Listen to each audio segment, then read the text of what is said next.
A very good morning to all of you. Welcome to my channel NJ Medicals. In this video, we are going to do or see the part 2 of puerperal sepsis. तो part 1 में हम लोगों ने discuss किया था what is puerperal sepsis, what is the definition, what are the causes, clinical features. Now we are going to see the diagnostic evaluation, management, types of management and prevention with complications. So आज हम देखेंगे कि sepsis कैसे identify करोगे कि ये पुर्पुरियल sepsis है कि पुर्पुरियल पायरेक्सिया है. ओके, तो सबसे पहले थोड़ा सा रिव्यू ले लेते हैं कि पुर्पुरियल सेप्सिस है क्या. First of all, the word puerperium means the period which is start from the child birth till 6 weeks. ठीक है, चाइल्ड बर्थ से स्टार्ट हो रहा है और 6 हफ्तों तक ये पीरियड चलता है. अब अगर इस पीरियड में सेप्सिस हो गया तो आप उसे पुर्पुरियल सेप्सिस बोलोगे. मान लो इस टाइम पे मुझे अगर सेप्सिस हो गया तो मैं अपने आप को ये नहीं बोलूंगी कि मुझे पुर्पुरियल सेप्सिस हुआ है, मैं बोलूंगी कि मुझे सेप्सिस हुआ है. पुर्पुरियल सेप्सिस आप तभी बोलोगे जब प्रेगनेंसी के बाद या डिलीवरी के बाद जो है पीरियड चल रहा होगा. और कब तक बोलोगे? डिलीवरी के बाद से 6 वीक तक. अगर इस टाइम पे इन्फेक्शन हो गया, that is known as puerperal sepsis. Okay, चलिए देख लेते हैं डायग्नोस्टिक इवैल्यूएशन. कैसे पता चलेगा कि ये पुर्पुरियल सेप्सिस है? सबसे पहले एज ऑलवेज आपको क्या करना है? History collection.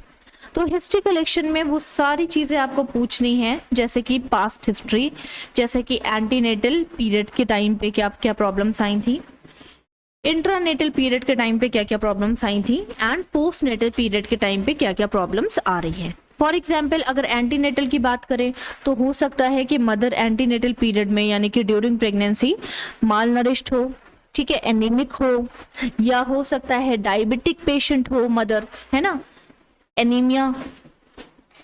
तो इन सब की प्रॉब्लम की वजह से क्या हो रहा था? इन्फेक्शन हो रहा था. हम सभी जानते हैं कि भाई एनीमिया होगा तो उसमें ब्लड की कमी हो जाएगी, तो अंदर WBCs भी कम होंगे क्योंकि हमारा ब्लड RBCs, WBCs और प्लेटलेट्स से मिलके बनता है. ठीक है, इसके अलावा हो सकता है कि डायबिटीज़ हो, तो हम सभी जानते हैं कि डायबिटीज़ वाली पेशेंट को हमेशा उनकी इम्यूनिटी जो है वो डिस्टर्ब रहती है या डिक्रीज रहती है. ओके, इंट्रानेटल पीरियड की बात करोगे तो आपको हिस्ट्री लेनी है कि क्या ड्यूरिंग ड्यूरिंग जब डिलीवरी कराई जा रही थी उस टाइम पे क्या बार बार PV एग्जामिनेशन किया जा रहा था, यानी कि बार बार 2 फिंगर अंदर डाल करके एग्जामिन किया जा रहा था वजाइना के अंदर. ठीक है, क्या ट्रॉमा हुआ था, क्या फॉरसेप डिलीवरी हुई थी, क्या मदर डिहाइड्रेटेड हो गई थी, है ना, ठीक है, क्या हैमरेज हो गया था ड्यूरिंग डिलीवरी.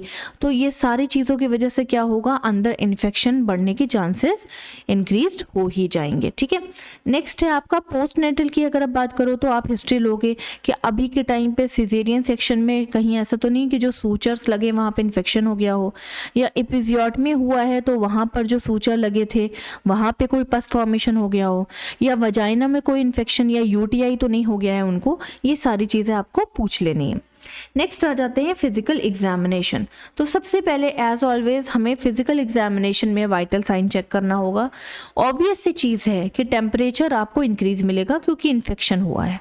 हम सभी जानते हैं कि हमारी बॉडी अपने आप को हीटेड कर लेती है, गर्म कर देती है, जिससे कि वो अंदर के माइक्रो ऑर्गेनिजम्स को किल कर पाए. ठीक है, तो हमारा टेम्परेचर इंक्रीज हो जाएगा. पल्स रेट भी साथ में इंक्रीज हो जाएगी क्योंकि बॉडी हीटेड है तो अंदर का जो ब्लड का फ्लो है थोड़ा सा बढ़ जाएगा, तो पल्स रेट भी आपकी इंक्रीज हो जाएगी. रेस्पिरेशन डिस्टर्ब भी हो सकता है, तेज भी हो सकता है, BP भी डिस्टर्ब हो सकता है क्योंकि यहाँ पे प्रॉब्लम क्या हो रही है? मल्टीपल ऑर्गन में इन्फेक्शन फैल रहा है. नेक्स्ट, एब्डोमिनल एग्जामिनेशन की अगर तुम बात करोगे तो एब्डोमेन कैसा हो जाएगा? आपको टाइट और टेंडरनेस फील होगा. एब्डोमेन को टच करोगे तो वहां पे उनको पेन भी फील हो सकता है. ठीक है, इसके अलावा आपको क्या देखना है एब्डोमिनल एग्जामिनेशन के बाद? फिर आपको देखना है लोअर एक्सट्रीमिटी एग्जामिनेशन, यानी कि नीचे के पैरों को आपको देखना है. हो सकता है कि लोअर एक्सट्रीमिटी में स्वेलिंग आ गई हो. क्यों स्वेलिंग आ जाएगी? अगर ये इन्फेक्शन किडनी तक चला गया, ठीक है। ये इन्फेक्शन अगर किडनी तक स्प्रेड हो गया तो किडनी फिल्ट्रेशन नहीं कर पाएगी। जब किडनी ठीक से फिल्टर नहीं कर पाएगी तो जो सोडियम होगा वो आपके अंदर स्टोर होने लगेगा। तो सोडियम रिटेंशन की वजह से फ्लूइड रिटेंशन हो जाएगा और सबसे ज़्यादा आपको पैरों में स्वेलिंग देखने को मिलेगी, क्योंकि पैर होते हैं नीचे, कोई भी चीज़ ऊपर से फेंकोगे तो वो नीचे जाएगी। तो किडनी अगर सोडियम नहीं निकाल रही है तो वो नीचे जा करके पैरों के पास जा करके स्टोर हो जाएगा और स्वेलिंग आ जाएगी। इसके अलावा हम क्या देख सकते हैं, लोअर एक्सट्रीमिटी हमने देख लिया। इसके अलावा यहाँ पे देख लो पाउच ऑफ डगलस लिखा हुआ है। तो सबसे पहले कौन सा एरिया है, ये है आपका वो एरिया जो एक कह सकते हैं कि आपके वजाइना और आपके रेक्टम के बीच में एक स्पेस होता है, ठीक है। यहाँ पे कहीं पे मैंने इमेज डाली होगी। सो आपके वजाइना और आपके रेक्टम के बीच में स्पेस होता है जिसे हम पाउच ऑफ डगलस बोलते हैं। इसमें मैं आपको दिखा सकती हूँ, देखो ये क्या है, आपका रेक्टम एरिया है, ये क्या है आपका वजाइना एरिया। यहाँ पे क्या आपको दिख रहा है, यहाँ पे स्पेस दिख रहा है, सॉरी, ठीक है। यहाँ पे आपको क्या दिख रहा है, स्पेस दिख रहा है। तो इसी स्पेस में क्या होता है, कभी कभी फ्लूइड एक्यूमुलेट हो जाता है। कब एक्यूमुलेट हो जाता है, जब कभी भी यूट्रस में इन्फेक्शन हो गया बहुत ज़्यादा, उसमें पस बन गया या ब्लीडिंग स्टार्ट होने लगी, तो ये ब्लीडिंग गिर जाएगी पीछे की तरफ और यहाँ पे थोड़ी बहुत स्टोर हो जाएगी। तो जब आप पाउच ऑफ डगलस का एग्जामिनेशन करोगे, यहाँ पे फिंगर डाल करके देखोगे तो आपको यहाँ पे स्वेलिंग देखने को, फील करने को मिल सकती है और आपको थोड़ा सा वेट एरिया देखने को मिल सकता है, गीलापन आपको फील होगा कि यहाँ पे थोड़ा सा ब्लीडिंग या पस फॉर्मेशन दिख रहा है, ठीक है। इसके अलावा अल्ट्रासाउंड के थ्रू भी आप देख सकते हो। नेक्स्ट है आपका high vaginal and cervical swab test, ठीक है। तो high vaginal and cervical swab test क्यों कराना है, क्योंकि हमें माइक्रो ऑर्गेनिजम्स को डिटेक्ट करना है, ठीक है। तो माइक्रो ऑर्गेनिजम्स को कैसे डिटेक्ट करोगे, वजाइना का सैंपल लेकर के और सर्वाइकल एरिया का सैंपल लेकर के, ठीक है। तो आपको क्या करना है, इस तरह से स्वैब लेना है, स्टिक के साथ स्वैब लेना है, उसको वजाइना में डाल करके इस तरह से रोटेट करना है, ठीक है। और दूसरा स्वैब लेना है, वो सर्विक्स तक, हाई वजाइना में लेके जाओगे तो सर्विक्स के एरिया में पहुंच जाओगे, ठीक है। तो सर्विक्स तक डाल करके रोटेट कर देना है। जब आप रोटेट करोगे तो जितना भी म्यूकस है वो आपके स्वैब में लग जाएगा और इसको आप लैब भेज देना। जब आप इसे लैब में सेंड करोगे उसके बाद आपको आइडेंटिफिकेशन हो जाएगा कि किस टाइप का माइक्रो ऑर्गेनिज्म, चाहे वो बैक्टीरिया हो, वायरस हो, फंगस हो, कोई भी पैरासाइट हो, कुछ भी हो, वो प्रेजेंट है, तो उसी से रिलेटेड आप ट्रीटमेंट स्टार्ट करोगे। मान लो बैक्टीरिया प्रेजेंट है तो आप बैक्टीरिया से रिलेटेड ड्रग्स स्टार्ट करोगे, वायरस प्रेजेंट है तो वायरस से रिलेटेड ड्रग स्टार्ट करोगे, वायरल मेडिकेशन दोगे, ठीक है। अगर फंगस है तो फंगस से रिलेटेड मेडिकेशंस दोगे। हम सभी जानते हैं कि बैक्टीरिया पे वायरल मेडिकेशंस काम नहीं करती हैं या वायरस पे बैक्टीरियल मेडिकेशंस काम नहीं करती हैं। अगर बहुत ज़्यादा है तो माइक्रोबियल, एंटी माइक्रोबियल आप दोगे, ठीक है, मल्टीपल टाइप की। तो इस तरह से आपको पता चल जाएगा। नेक्स्ट है आपका urine test and blood test. दोनों ही कंडीशन में आपको यूरिन में भी माइक्रो ऑर्गेनिज्म देखने को मिलेगा, क्योंकि मैंने आपको पहले बता दिया कि यूटीआई की वजह से भी बहुत ज़्यादा प्रॉब्लम हो सकती है, ठीक है। तो यूरिन में कौन सा माइक्रो ऑर्गेनिज्म है वो भी आप देख लोगे। इसके अलावा ब्लड में कौन सा माइक्रो ऑर्गेनिज्म है, ठीक है, तो वो भी आप देख लोगे, उससे रिलेटेड आप मेडिसिन स्टार्ट कर दोगे। इसके अलावा ब्लड टेस्ट में आप WBC काउंट देख लोगे कि बढ़े हुए हैं या नहीं है, ठीक है। CBC देख सकते हो, कंप्लीट ब्लड काउंट। HB देख सकते हो कि ऐसा तो नहीं कि ब्लड को ट्रांसफ्यूजन करने की नीड है, ब्लड चढ़ाने की नीड है, ठीक है। पेल्विक अल्ट्रासाउंड करके देख सकते हैं, पूरे पेल्विक एरिया का, पूरे इस एरिया का हम अल्ट्रासाउंड कर लेंगे, जिससे हमें पता चल जाएगा कि कहाँ कहाँ फ्लूइड एक्यूमुलेटेड है या इन्फेक्शन है, ठीक है। इसके अलावा कलर डॉपलर अल्ट्रासोनोग्राफी कर लोगे। कलर डॉपलर अल्ट्रासोनोग्राफी में आपको कलरफुल इमेज दिखेगी। फॉर एग्जांपल अगर यहाँ पे ब्लड स्टोर है कहीं पर भी तो आपको ब्लड वो रेड कलर का दिखेगा, तो आपको प्रॉपर लोकेशन पता चल जाएगी कि कहाँ पे ब्लड का एक्यूमुलेशन हो रखा हुआ है। X-ray, CT scan, MRI। X-ray bone में इन्फेक्शन तो नहीं हो गया, वो देखने के लिए हम एक्सरे कराते हैं। सीटी स्कैन एमआरआई क्यों कराएंगे, कहीं ट्यूमर का केस तो नहीं है, वो देखने के लिए हम सीटी स्कैन एंड एमआरआई कराएंगे। तो सीटी स्कैन आपका सुपरफिशियल आइडेंटिफिकेशन देता है, सुपरफिशियल आपको असेसमेंट कराता है। और एमआरआई क्या है कि वो लेयर बाय लेयर, टिश्यूज़ की लेयर बाय लेयर सारी चीज़ें आइडेंटिफाई करता है कि कितना डीप डैमेज हुआ है। ठीक है, ओके। नेक्स्ट आ जाते हैं मैनेजमेंट। तो मैनेजमेंट में पेशेंट आपके पास है सेप्सिस वाली, तो आपके पास क्या करना है, आपको सबसे पहले उसे आइसोलेट कर दोगे। आइसोलेट क्यों करना है, क्योंकि आपको उसको हॉस्पिटल एक्वायर्ड इन्फेक्शन से बचा के रखना है। हॉस्पिटल एक्वायर्ड इन्फेक्शन मीन्स क्या होता है, अगर एक पेशेंट को दूसरे पेशेंट से इन्फेक्शन लग जाए या हॉस्पिटल में आने के बाद इन्फेक्शन बढ़ जाए, लग जाए, दूसरे टाइप के इन्फेक्शन भी लग जाएं, तो हॉस्पिटल एक्वायर्ड इन्फेक्शन हम उसे बोलते हैं। ठीक है, ऐसा हो क्यों रहा है, ऐसा इसलिए हो रहा है क्योंकि इस टाइम पे जो पेशेंट है उसकी इम्यूनिटी वीक है या डिक्रीज्ड है। ठीक है, इसके अलावा जब आप उसे आइसोलेट कर दोगे, दूसरे रूम में, अकेले रूम में शिफ्ट कर दोगे, तो वो दूसरे को भी इन्फेक्शन नहीं फैलाएगा। नेक्स्ट है कैथेटराइजेशन। कैथेटराइजेशन ठीक है, आइसोलेशन के बाद नेक्स्ट है वाइटल साइन चेक करोगे। तो वाइटल साइन हम क्यों चेक करते हैं, जैसे कि हमें जनरल कंडीशन पता चल जाए। सो जनरल कंडीशन बहुत इंपॉर्टेंट है, इसमें आपके वाइटल्स ऑर्गन का स्टेटस पता चलता है। फॉर एग्जांपल आपके हार्ट का, आपके ब्रेन का स्टेटस पता चल रहा है कि वो नॉर्मल है या नहीं है। डाइट प्लान कर लोगे, तो diet plan is also very important to correct the anaemia. Anaemia correct होगा तो HB अपने आप ही करेक्ट हो जाएगा, हीमोग्लोबिन करेक्ट होगा तो फ्लूइड और इलेक्ट्रोलाइट बैलेंस हो जाएगा और इन्फेक्शन के चांसेस डिक्रीज हो जाएंगे। नेक्स्ट है आपका कैथेटराइजेशन। तो कैथेटराइजेशन आपको कब करना है, जब पेशेंट को नीड हो। फॉर एग्जाम्पल C-सेक्शन हुआ है तो कैथेटराइजेशन कर सकते हो। एपिजियोटमी में इन्फेक्शन हो गया, पस फॉर्मेशन हो गया, अब वो जाकर के टॉयलेट में नहीं बैठ करके यूरिन पास कर सकती है, तो कैथेटराइजेशन आप कर सकते हो। ठीक है, इसके अलावा यूरिन रिटेंशन है, अब बार बार उसको जाना पड़ रहा है वॉशरूम। ठीक है, यूरिनरी ब्लैडर में इन्फेक्शन है या कह सकते हो कि स्वेलिंग आ गई है, बार बार वॉशरूम जाना पड़ रहा है, उसको प्रॉब्लम हो रही है, तो कैथेटराइजेशन कर सकते हो। इसके अलावा ट्यूमर हो गया है या पेशेंट किसी भी रीज़न से मूव नहीं कर सकता, तो आप कैथेटराइजेशन कर सकते हो। इससे होगा क्या, अननेसेसरी यूरिन जो फिल हो रहा था वो बाहर निकलता रहेगा, तो इन्फेक्शन यानी कि UTI के चांसेस अपने आप ही डिक्रीज होते रहेंगे।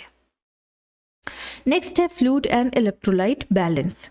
तो इसको क्यों करना है, फ्लूइड और इलेक्ट्रोलाइट हमारे अंदर इम्यून सिस्टम को स्ट्रॉन्ग करता है। ठीक है, इसके अलावा इन्फेक्शन के चांसेस को डिक्रीज करता है। ठीक है, इसके अलावा किडनी के फंक्शन को इन्हांस करता है, जिससे कि वो जल्दी जल्दी यूरिन फिल्टर कर पाएगी और ज़्यादा से ज़्यादा माइक्रो ऑर्गेनिज्म को यूरिन के थ्रू बाहर निकाल पाएगी। ओके, सो इससे क्या हो रहा है, फ्लूइड और इलेक्ट्रोलाइट बैलेंस से क्या हो रहा है, UTI कम हो रहा है। ठीक है, ब्लड में जो टॉक्सिसिटी है, जो एसिडिक एनवायरनमेंट बन गया है, उसको डिक्रीज करना है आपको। और आप कैसे कर सकते हो ये सब, IV फ्लूइड्स दे करके। ठीक है, नेक्स्ट है ब्लड ट्रांसफ्यूजन। तो ब्लड ट्रांसफ्यूजन तभी करेंगे जब मदर को नीड होगी। फॉर एग्जांपल सर्जरी होने वाली है तो ब्लड ट्रांसफ्यूजन कर सकते हो, सीवियर एनीमिया हो गया है तो भी ब्लड ट्रांसफ्यूजन कर सकते हो, सीवियर फ्लूइड और इलेक्ट्रोलाइट डिसबैलेंस्ड है या बहुत कम हो गया है तो भी ब्लड ट्रांसफ्यूजन और IV फ्लूइड्स दे सकते हो। नेक्स्ट है आपका ड्रग थेरेपी। लास्ट में हम सारा मैनेजमेंट करने के बाद ड्रग थेरेपी देंगे।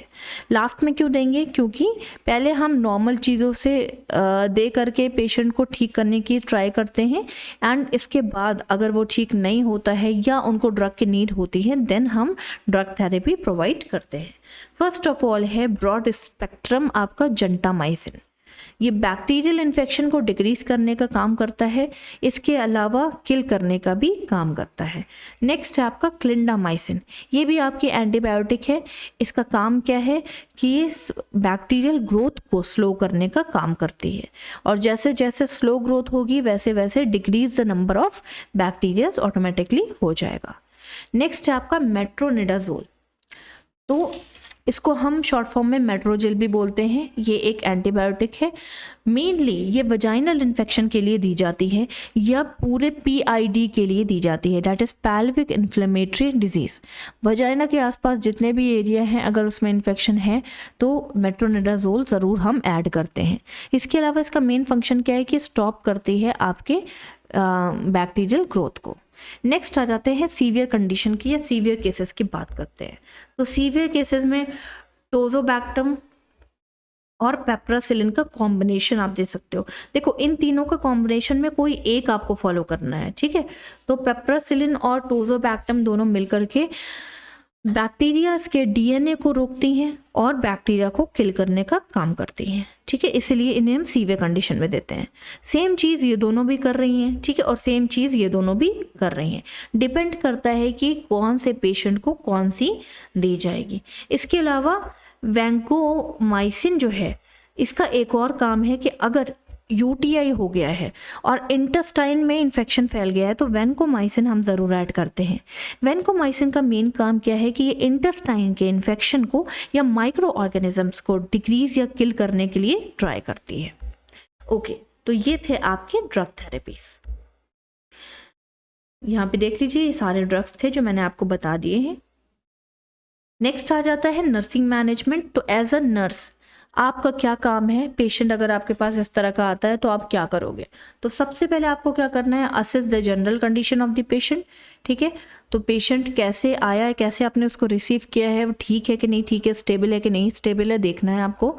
वाइटल साइन चेक करना है, टाइमली आपको वाइटल साइन चेक करना है, ठीक है, जिससे कि आपको जनरल कंडीशन का आइडिया रहे कि जैसे आया था उससे इम्प्रूव हुई है कि उससे ज़्यादा ख़राब या डिक्रीज़ हो गई है।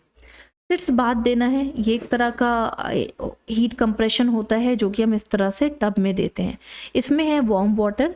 15 से 20 मिनट के लिए आपको इस तरह से पेशेंट को उसमें बैठा देना है। बैठाने के बाद पेशेंट को उसका पेन डिक्रीज होता हुआ फील होगा। ऐसा क्यों है, क्योंकि जब हम वार्म वाटर से हीट अप्लाई करते हैं तो हमारे अंदर एक हार्मोन स्टार्ट हो जाता है प्रोड्यूस होना, डैट इज़ एंडोर्फिन, जो कि एक तरह का पेन किलर हार्मोन है, ठीक है। इसके अलावा एंटीसेप्टिक ऑइंटमेंट अप्लाई कर सकते हो जहाँ पर भी इन्फेक्शन हुआ है, या पाउडर अप्लाई कर सकते हो। ड्रेसिंग करना है सूचर्स की या उस एरिया की जहाँ पर भी इन्फेक्शन हुआ है। प्रॉपर मेडिकेशन टाइमली देनी है, ऐसा नहीं है कि दोपहर वाली मेडिकेशन आप शाम में दे रहे हो। IV फ्लूइड्स का ध्यान रखना है क्योंकि उसको फ्लूइड एंड इलेक्ट्रोलाइट बैलेंस करने में हेल्प मिलेगी। रिहाइड्रेशन करना है क्योंकि पेशेंट डिहाइड्रेटेड है, इन्फेक्शन के चांस बढ़ते चले जाएंगे। अगर डिहाइड्रेटेड होगा तो आपको ज़्यादा से ज़्यादा फ्लूइड इनटेक करवाने के लिए पेशेंट को क्या करना है, हेल्थ एजुकेशन देनी है। हॉट कंप्रेशन देना है, मैंने आपको बता दिया हॉट कंप्रेशन से क्या हेल्प मिलती है, पेन कम हो जाता है। डाइट प्लान करना है, अगर वो एनीमिक है तो एनीमिया से रिलेटेड आपको डाइट देनी है। अगर उसके इंटेस्टाइन में प्रॉब्लम है तो easily digestible diet, semi solid या लिक्विड डाइट आप दे सकते हो। इसके अलावा हेल्थ एजुकेशन प्रोवाइड कर सकते हो क्योंकि हाइजीन इज़ वेरी इंपॉर्टेंट। अगर हाइजीन मेंटेन नहीं होगी तो इन्फेक्शन फैलता रहेगा, चाहे आप जितनी ड्रग दे दो, चाहे आप जितना भी एंटीसेप्टिक सॉल्यूशन लगा लो। एक तरफ आप हाइजीन मेंटेन नहीं करोगे तो इन्फेक्शन ठीक से कंप्लीट ख़त्म नहीं होगा और बना रहेगा। पेरिनियल केयर करनी है, ठीक है, वजाइना की केयर करनी है, वुंड की केयर करनी है, ये सारी चीज़ें एज अ नर्स आपको करनी है। सो ये सब करने के बाद फॉलो अप केयर के लिए भी आपको बताना है। अगर वो डिस्चार्ज हो भी जाती है तो आपको बताना है कि अगर कोई प्रॉब्लम होती है तो तुरंत उसको हॉस्पिटल को रीविज़िट करना होगा।